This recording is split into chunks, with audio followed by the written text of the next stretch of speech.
Götünü alırım ha, sen ne diyorsun lan? Lan amına koduğumunu. Ama dediğin gibi dişlerini düzerim.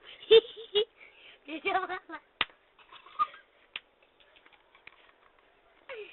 Merhaba. Ben Önder. Demit'ten dediğim için sizden özür dilerim. Alati palati panti palati panti pon klinti palati kapo palati pon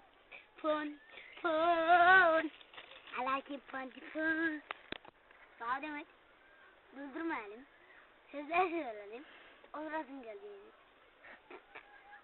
Of, oturam çok acıyor. Of, yine acıdı.